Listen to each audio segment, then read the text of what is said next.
Pipe Network presents.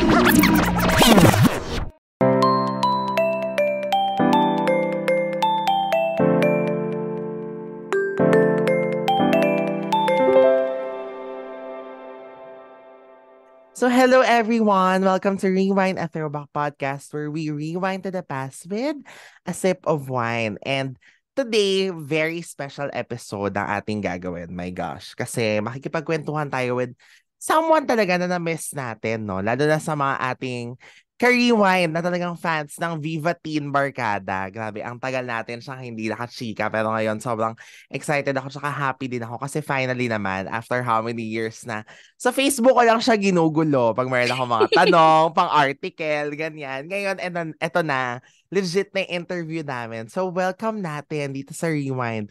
Si Tere ng TGIS at Nina ng Ana Karenina. Kilalang-kilala niyo na sa characters pa lang. Miss Kim De Los Santos. Hello, Kim! Hi! Kamusta na po dyan? It's such a privilege to be a guest sa Rewind. Grabe, Thank you so much, salamat. JP, ah. Oo naman, thank you din, Kim. Kasi itong podcast ko talaga very humble and maliit lang naman talaga siya. Hindi naman siya bongga katulad ng mga ginagawa nating mga interview. Tsaka yung mga interview mo sa YouTube. Pero thank you kasi napaunlakan mo ko. Sobrang salamat. And Thank you. lalo na dyan sa as we record this gabi, halos magmamadaling araw na kila Kim. Tas dito naman, morning. So, Morning.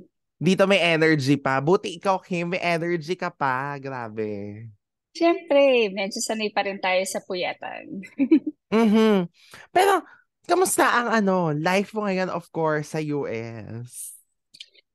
I graduated, di ba? I Ah, graduated from my psychiatric mental health nurse practitioner. yes. I need to take my board exam, pero na-schedule ko siya ng July pa.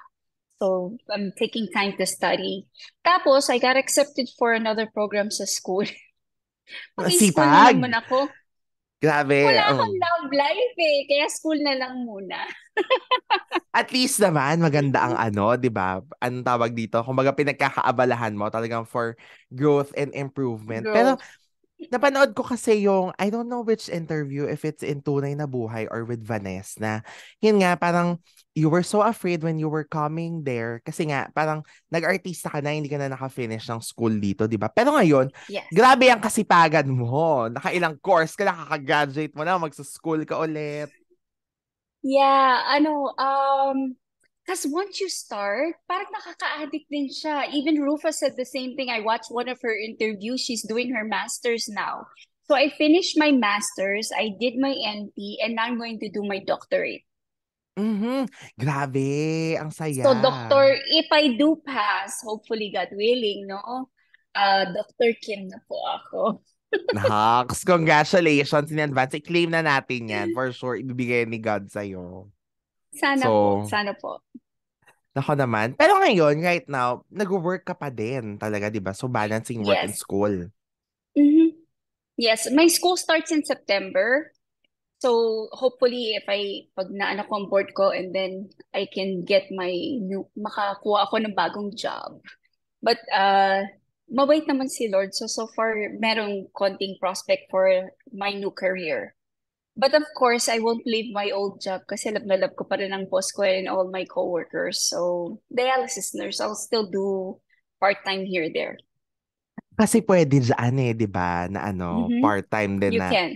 Mhm. Mm-hmm. Kasi Galing. you keep your licenses so pwede siya. Mhm. Nakakatuwa naman, no? Parang ang laki din talaga ng circle mo and yun nga, pagdating sa career din, kumbaga ibang career na ngayon, pero ang laki pa rin ng circle na iyong kinabibilangan. Yeah, it Ako. is. Mm. Rewarding siya. Parang pag-artista rin siya actually. Kasi you're helping people, di ba? Usually ang artista, we make people happy. But now I'm Yes. curing people. So it's still a matter of taking care of people. So nakakaano rin siya. It's rewarding. Correct. Nakakatuwa naman. Parang nga, no? Kung ang ganda no, pagka similar niya kung doon sa pag-artista, tas ngayon sa ginagawa mo. Yes. Ano pa rin, kumbaga people service pa din, making them People service happy, pa rin. Mm-hmm. caring for them. Nako, pero eto na, syempre simulan na natin. Yung bago mo sila i-care, in-entertain mo sila at pinasaya ng bongga. Yes. Lalo na kami yung mga batang 90s, 'di ba? Ang iyong showbiz career. So, Kim, ready ka na ba makipag-throwback chikahan sa atin? Yes. Ready na po. Okay, game. So, syempre, no, everyone starts from somewhere. Pero, naalala mo ba paano ka nagsimula sa showbiz? Kasi syempre kami, we've known you na TGIS ka talaga namin unang nakita na as in yung mahabaan, di ba? Pero, paano mo nag-start si Kim sa showbiz dati? Commercials ako nag-start. I started in Mhm. commercials. And then I did audition for a movie, Rosenda, with Janice de Belen. Mhm. And Mhm. that's my first movie. I won Best Child Actress. Galing. Ang bilis ha. First movie, Yes. pero ano na, may award. hmm I won Best Child Performer, and then after that, I came back here sa States. Actually, no, I did another movie. Hey, Aiko Melendez, your name. I forgot. Baby. Ano yung movie ni Aiko na kasama si Eric Kison? Okay, That, i-search natin. nakalimutan ko na yung Pretty Baby ba yun? Was it Pretty Baby yung kay Aiko? My And Pretty so, Baby, ayan. yon. I was in that movie. May role ako doon before I came back here sa Amerika. Mhm. And then after that, nag-That's Entertainment ako. Oh yes, oo nga pala. Grabe no, at the Mhm. time, halos lahat sa That's Entertainment nagsa-start. Like, syempre sila Doon ako nakabalik. Juday. Mhm. Mhm. I was a batch before them. Ang kasabay ko sila Jessa Saragosa. Piolo, I think it was Piolo, kasabay ko si Piolo. That's why when Piolo came to Houston, he hanged out with us. Oo, Mhm. kababata namin siya. Galing, ilang taong ka niyan, Kim, na nag-ano ka, That's Entertainment? 10. I was 10. I was 10 when I went back to that. And then after that, Viva na ako noon. Mhm. I So, joined TGIS. ilang years ka nag-That's? Uh, almost 3 years. Mhm. And then after, Mhm. nag-Viva na. Nag-Viva na po ako. Bali, from nung nagdadats ako, I was with Octo Arts. I did Mhm. ang Kuya Kong Siga, ano ba yan, 1 and 2, Okay Ka Ferico, puro kay Boss Vic. Vic Soto. I was in a Ah. lot of his movies. And then from there, nag-Viva na po ako. I went back to Mama Mina. Kasi siya ang ano mo talaga, discoverer ba? She was the one who really did, because Rosenda was her movie. It was her Ah. first time to produce a film, not through Viva, but through Mina Aragon Films, I think it was. Mhm. So Mhm. galing. So parang ano na, ito na yung full circle pero ngayon as a teenage actress na for Mhm. Viva and Mhm. TGIS. So ito na si Yes. Tere, 'di ba? Kayo yung ano, kumbaga yung mga kids sa TGIS with Idel, with Chico Ventosa, no? And Mhm. of course, Maybelline and Lester. So Lester. kamusta ang ano, yung first sabak sa ito talaga parang narrative TV na, no? Series na siya, kumbaga, hindi yung sa That's Mhm. kasi performers kayo. So, kamusta experience with PGIS 1? Nung una, yung when we went to like yung parang unang meeting namin, Angelo was so bubbly. Siya yung unang-una mo laging mapapansin kasi she has like this shine sa kanya na parang, oh, yan pala si Angelo. You know, she has that bubbly personality that's always fun and always accommodating. So, wala kang magagawa kundi tignan siya eh. She's always the first person that you would notice. Tapos, syempre, ang daming gwapo, di ba? Parang, Mhm. oh wow, parang ang saya ng show na to ah. And then, at that time, sikat na sikat ang Friends. Yes. So, sabi ko, oh, this is gonna be cool. So, I was so, syempre, proud ako. And until today, it's still a known show as a youth oriented show. So I'm very glad to be part of it. Correct. Grabe, di ba? Tsaka naging ano, iconic yung ano, Tere Gonzaga. Thank you. Pero ano ang ano, kumbaga memorable or unforgettable experiences mo while doing TGIS, the first batch? I think ang pinaka-memorable dyan was when nung binago nila yung style ni Tere, they made her like a little bit punkish. May time kasi parang nung una, I was just wearing regular clothes, tapos ginawa nilang medyo punkish yung style ni Tere. And then after that, syempre yung naging second batch na naging member because I only stayed with the first batch not too long. Yeah. Because yeah, I didn't stay with them not too long because I was starting Anna Karenina. Mm-hmm. So I had to choose which show would I concentrate on, and I chose Anna Karenina because that was tatlo kaming dalaw nila. It was me, Antoinette, and Sunshine. So I had to leave TGIS and then I joined Anna Karenina. So experience ko sa first batch was not really that much exposure. The most exposure one was when we came back na kami na nila Dong. Mhm.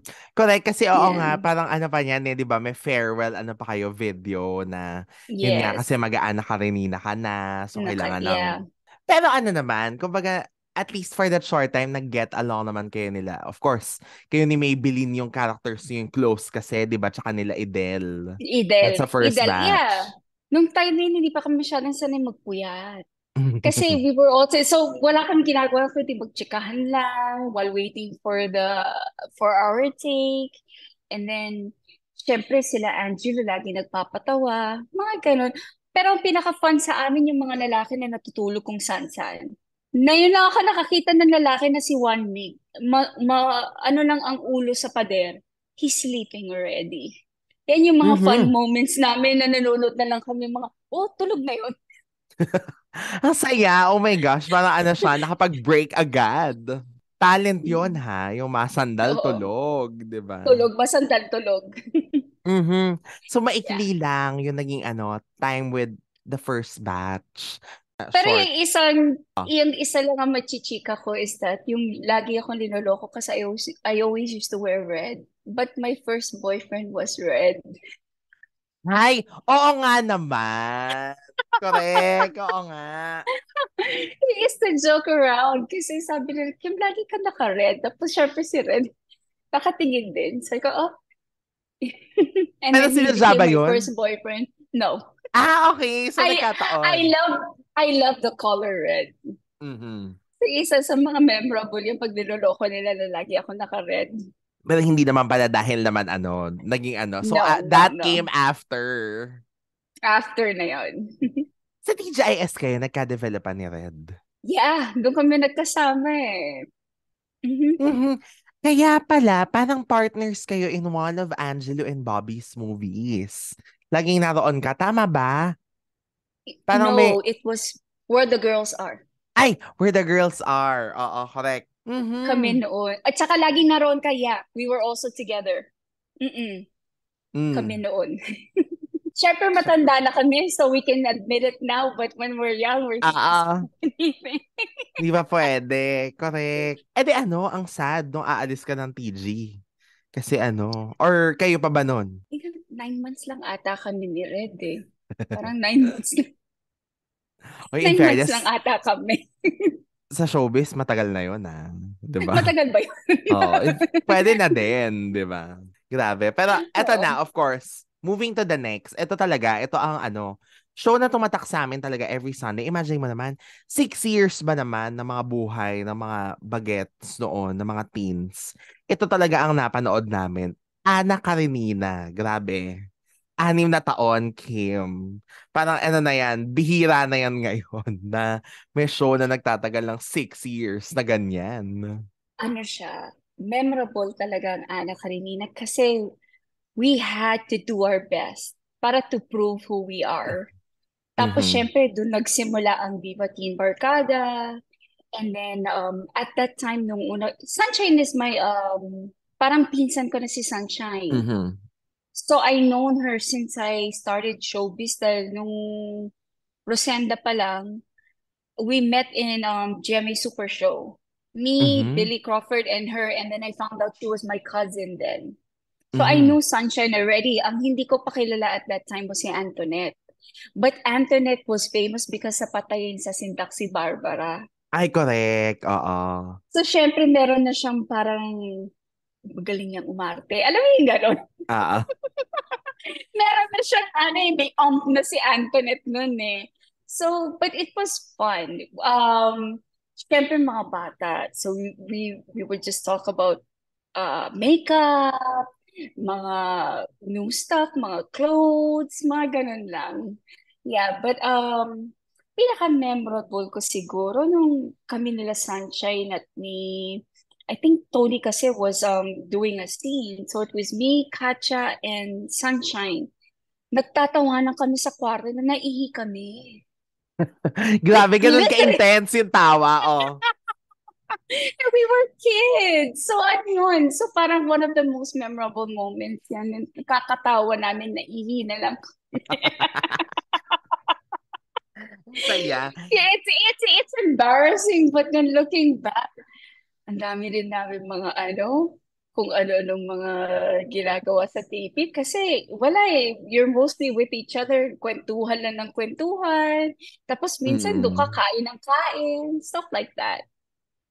Pero ano lang, balikan lang natin syempre kung paano nagsimula din yung Ana Karenina, no? Na Mhm. paano nyo nalaman na kumbaga ito yung ibibigay sa inyo. Like, of course, you were in TGIS at the time and then, yun nga, Mhm. biglang may bagong show, which is Ana Karenina.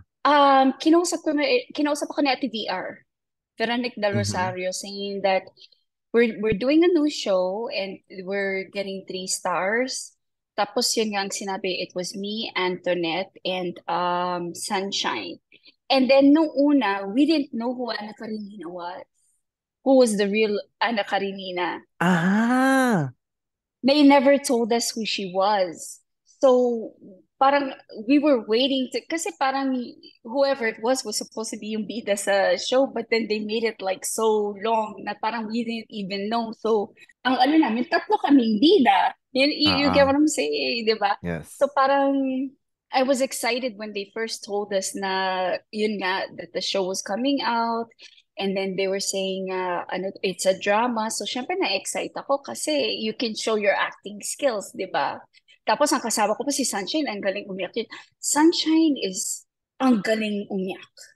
She's Mhm. really good at crying. Yung pagka sinabi ng director, you need to cry, putya, tutulo na lang ang luha ni Sunshine. Sabi ko, di ko kaya ginagawa ng pinsang ko. You know, yeah, I was very lucky na ang gagaling ng mga nakasama kong mga artista, like sila Antoinette and which it helped me grow as an actress. Pero syempre may konting ano rin kami. There are moments na hindi rin kami nagkakaunawaan kasi we're all girls, you know? May Mhm. selosan sometimes, but then at the end of the day, nagkakasundo rin naman. Sa Inosan, sa boys, hindi naman sa boys. Secret. Secret! Okay. Pero it was such a memorable show kasi yun nga, well kami kami sa bahay, lagi yan ang pinanonood namin every Sunday. I mean, alam naman natin yung sumunod yung Katapat, was Tabing Ilog. Parang Tabing lahat ilog, din, yes. very ano yon, di ba? Pero kami talaga, in fairness naman, sa tinahaba-haba at tinagal-tagal ng Ana Karenina, yung pa rin ang pinanonood namin kung ano-ano na nangyari, di ba? Kung ano-ano na ang pinuntahan ng storya, hindi na yung paghahanap sa sino ang tunay na Ana Sa sino Karenina. Pero tunay. hindi siya binitawan. It was a memorable show kasi parang we grew up with the show. I'll Mhm. never forget one scene na parang may eksena ng parang tinakas pa ata ako na may kabayo. There was a horse that was supposed to save me. Nahulugan ako ng horse. Ay!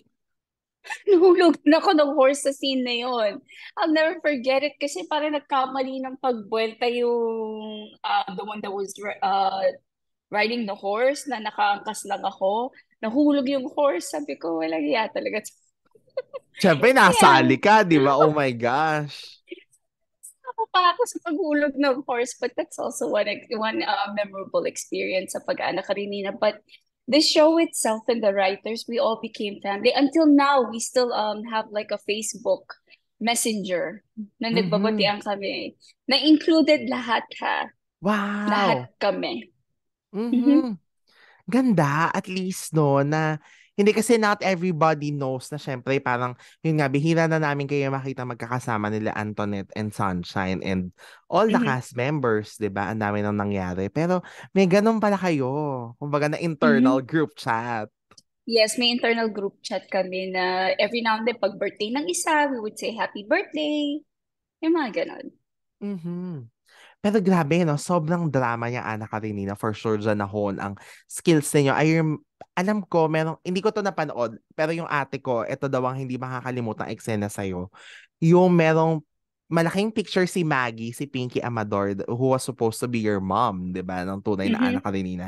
Tapos, kasi galit ka nga supposedly, di ba? As Nina sa kanya. Tapos, dinaran mo yung picture, yung portrait na malaki. Yun daw ang naalala ang eksena. Motivation yan ni Direk. Our director, Direk Hill, is very good at motivating us. So, syempre, yung Mhm. lahat ng mga galit mo sa mundo, yung huhugutin sa'yo. At yeah, it's a craft na namimiss ko rin umarte. Kasi Mhm. it usually comes from the heart. And then parang pagka mahirap din magalit ha. Yes. It takes a lot of effort. So, pero thankful naman ako sa mga ganong scenes. One of the most memorable scenes ko dyan sa Arikenina was yung, nabubulol ako, Ana Karenina, was yung sampalan scenes. Meron din. Oh. Marami kaming sampalan scenes dyan, tsaka sa Bulutay, na minsan Mhm. nagkakasakitan din kami. Na sometimes, mabigat ang kamay ko. May mabigat talaga akong kamay na I think one time na sobrang kong pagsampal kay Sunshine, hindi man siya magalit, pero na-hurt pa rin yung feelings niya afterwards. And I felt bad. Sorry ako ng sorry afterwards. Alam mo, sa sobrang galit mo, Oo. yung masyado mo na-internalize, tapos yung pagsampal mo yun, napalakas. Tapos I felt bad kasi naiyak talaga siya kasi sa sobrang sakit talaga. Kaya minsan, those are like the scenes na medyo nakaka-nervous gawin. Kasi if you don't control yourself, Mhm. makakasakit ka talaga. Correct. So, kailangan talaga, no, may control. Pero at least yun May yung control. natutunan nyo over time while doing, Over time, not in the beginning, I was terrible at it. Mabigat pa naman ang kamay ko. Lalo na pagkagalit na galit. Yung, oh, yeah, Pero, sorry Kim, paano lang ako, remind, sa unang year ba na Ana Karenina, wala pa kayong love teams nito? wala pa. Wala Mhm. pa. They So, came in later on. Nung naging TGIS kami, the second batch, that's when our love team started joining Ana Karenina afterwards. So, nauna pa rin sa Mm. TGIS talaga. Yung second batch ng TGIS, Mhm. dun na nag-umpisa yun. Tapos, syempre, dahil yun naman nga, dahil Viva Teen Barkada na kayo, Yes. marapat lang Mm-hmm. na isinama na sila sa Ana Karenina din. Yes. Sinama Mhm. na yung mga love teams na namin. Did you expect na tatagal yung show? Kasi 'di ba ang simple lang naman ng plot niya, hinahanap yung sino ang tunay na anak Karenina, pero imagine mo ang dami nang nangyari Ang along the dami naging way. storya. Oo. Thankful lang kami kasi sinuportahan kami ng mga tao. And I guess, it became, alam mo, minsan nagiging habit mo na lang. Na parang, oh, halika na, it's time to watch the TV show. So, manonood ka na lang. And then after that, it takes your mind away. Kung na-stress ka man sa buhay, minsan pag nanonood ka ng TV, parang mas nagiging engganyo ka sa storya na nangyayari. Doon sa Yeah. teleserye na napapanood mo. 'Di ba? Usually ganun eh. But very thankful kami na both shows na TGIS and Anna Karenina has been part of our careers. And because Correct. of that, kahit nasa Amerika ako, naalala niyo pa rin ako. So very thankful ako. Oo naman, no? Sino ba naman makakalimot kay Nina? Grabe. I mean, Tere was also iconic, no? Pero pagka, kunyari, tinawag ka talaga, di ba, ng character name, yung Nina talaga yung mas Nina. nag-resonate. Yeah. Kasi Mhm. masugid si Nina. Correct. So, alam mo, akala ko, binago lang yung kwento ng remake na parang si Nina was rebellious, ganyan. So, dun pala sa original, yun talaga ang character niya. May pagkamaldita na talaga si Nina out of all of them. Strong personality siya. Kasi the sweet one was always Antoinette. And Oo. then yung medyo matapang is si Sunshine. But yung maldita was me. Sa'yo pala napunta. Yes. Mhm. Mm-mm. Sa akin yung maldita. Meron ka bang memorable scene with a veteran actor in Ana Karenina? Kasi ang dami niya rin kasama ang veterans dyan, di ba? Like, of course, Miss Pinky Amador, Maritoni Fernandez, Miss Rosemary Hill yata ang lola nyo, di ba? Um, Siguro kay Tita Maritoni. Mhm. Because she is, yung pag nagtaray si Tita Maritoni, di ba very ano siya, yung character niya, yung parang minsan nakakatakot, na Ah, parang feeling mo, galing ba siya sa atin? Because she's so good at it. And then later on, parang when she starts laughing, pagtapos na yung eksena, parang, okay, he's not that. Kasi parang minsan feeling mo parang seryoso talaga siya kasi she's so good at it. Pero yeah, minsan nahihiya ako kay Tita Tony. mhm. Kasi naman, Nahihiya in ako sa kanya. fairness, kahit ako kasi syempre nung bata ako nung pinanonood ko, malay ko naman kung totoo bang, malay ko naman na uma-acting lang pala siya, di ba? So takot din ako Yeah. sa kanya. Nung una, parang sabi ko, is she mad?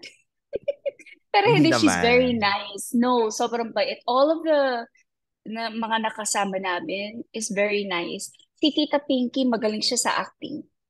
She would teach us how to portray the character and how to enunciate. Yung pag nagdadrama ka, di ba, kailangan may ano yan eh, yung paano mo i-deliver yung lines.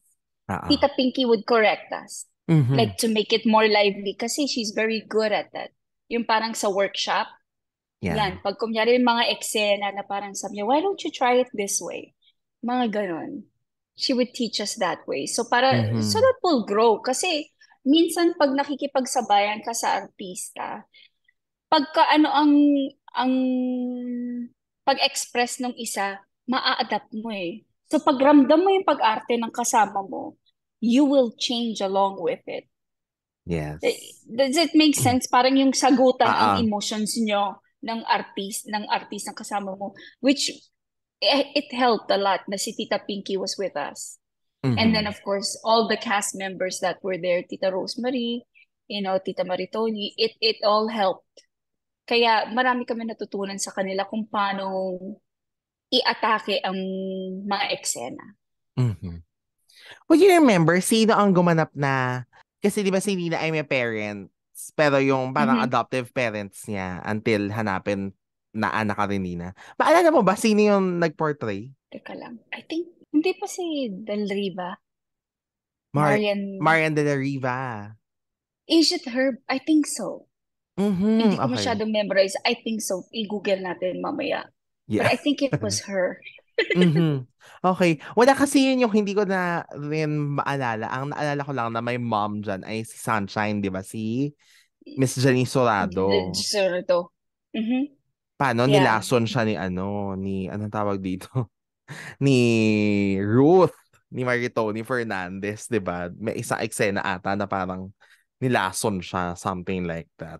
Alam mo, Chimpy, in all honesty, nahihiya ako manood sa sarili ko. Mhm. I never seen any of my own shows. I only Oh. The only time that I watched my movie was when I was here. Dahil na-miss ko. Pero pagka yung mga premiere night, parang syempre titingin-tingin. Pero pag eksena ko, I look down like this kasi nahihiya ako sa sarili ko. Mhm. So kaya hindi mo rin masyado napanood ng Ana Karenina because yun nga. I don't watch. Nahihiya ako sa sarili ko. Parang nako-conscious ako kasi parang nakikita ko, ayan, taba ko dyan. Ayan, ganito ko dyan. Yung mga ganun, marami akong ganun, kaya nahihiya ako. Mhm. Yeah. Oh, trivia yun ha. Yeah, nahihiya ako. I never watched any of my shows. Pero TG, Ngayon ko lang, nasilayan mo na dyan nung nandiyan ka na. no. I wish I could watch it kasi I only see bits and pieces ng mga eksena pero I never really watched it like sat down and alam mo yung binge watching. No, I never Oo. really done it. Mahihiya ako siguro kasi parang sasabi ko, ako ba yan?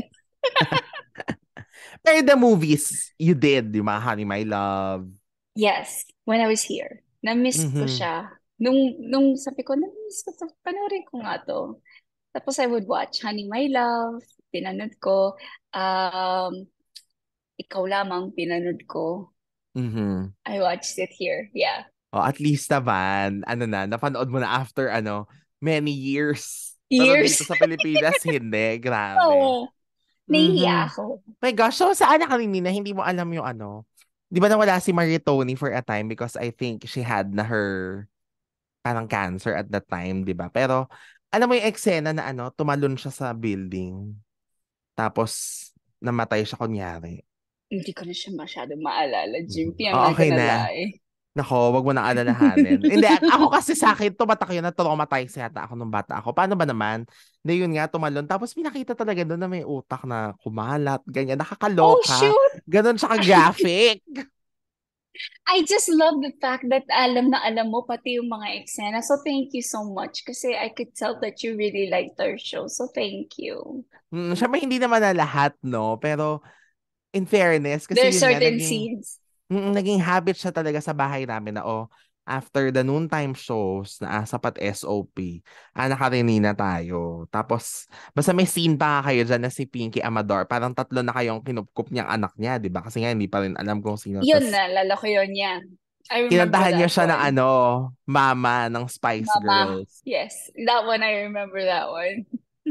Pero nalaman niyo ba, eventually, kung sino totoong Ana Karenina? Si Antoinette ang Si totoo, di Tony, ba? si Tony, si Tony. Tony was the siya ang totoong anak kanina. Mhm. Pero kasi 'di ba umalis din kasi siya. So parang nagulo-gulo na naman na ano na naman ang Yung storya. nangyari. Parang biglang may Mhm. Tanya girls. Si Tanya pumasok, 'di Tanya. ba?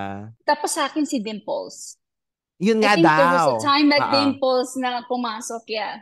Ano nangyari doon? Well, nakwento niya parang na nag-guest din siya dito. Nakwento nga niya na parang nag-anak ka rin niya siya for a time. Pero ano nangyari sa'yo noon? Bakit kanya pinalitan? Nag-asawa na ako noon.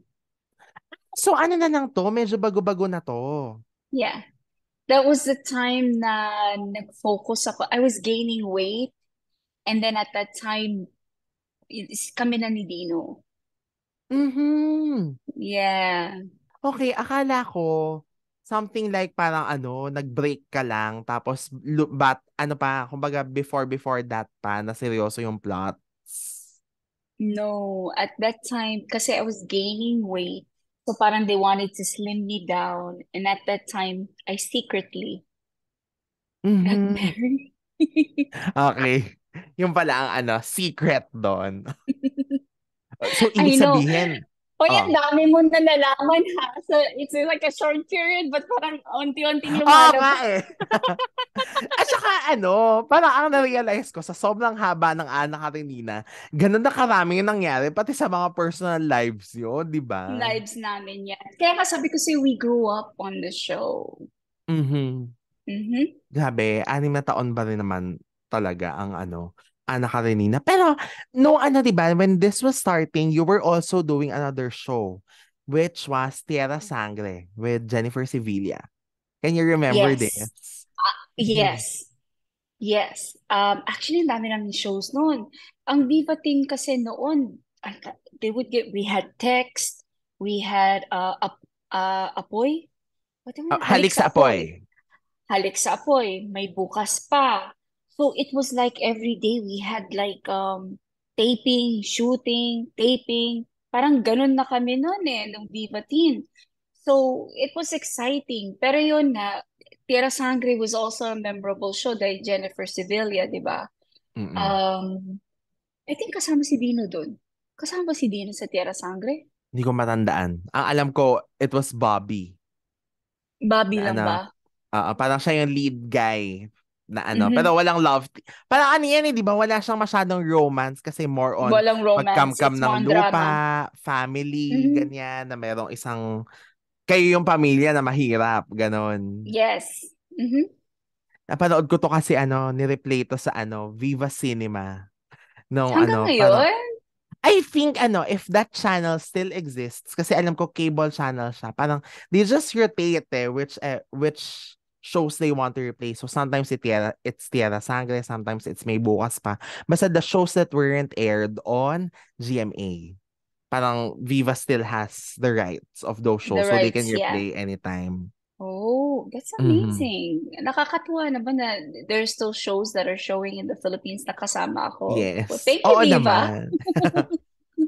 So, Oo. wala ba talagang ending tong Tierra Sangre? Kasi putol ng airing nito eh. Putol. Putol. Ah. Putol siya. Parang bigla na lang siyang tinapos. And then they Mhm. started a new show.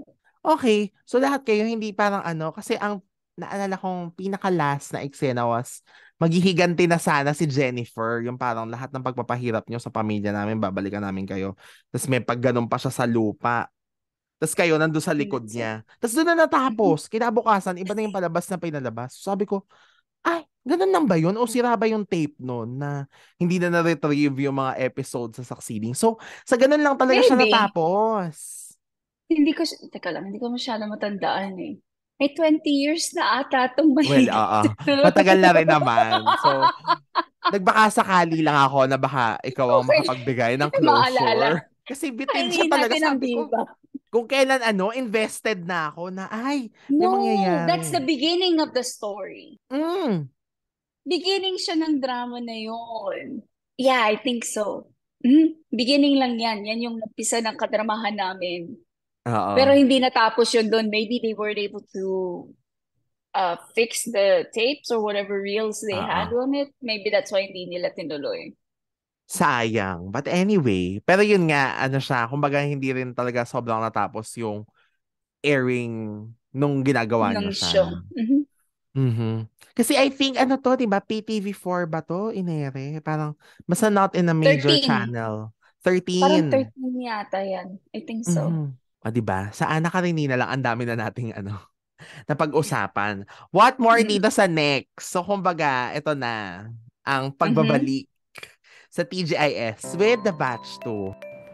On the next part of our Rewind Kwentuhan with Kim De Los Santos, we will look back at the moments, the fun moments, and the happy times kasama ng kanyang barkada sa hit phenomenal TV series na TGIS. But nung Viva Teen Barkada kami, pati yung sasakyan namin ginaganon, inaalog na ng mga tao pag yung tatlo na kami magkakasama na para kaming aquarium. Yeah! And of course, kasama din dyan ang pagbabalik tanaw natin sa makulay na love story nila ng kanyang dating ka-love team na si Dino Guevara.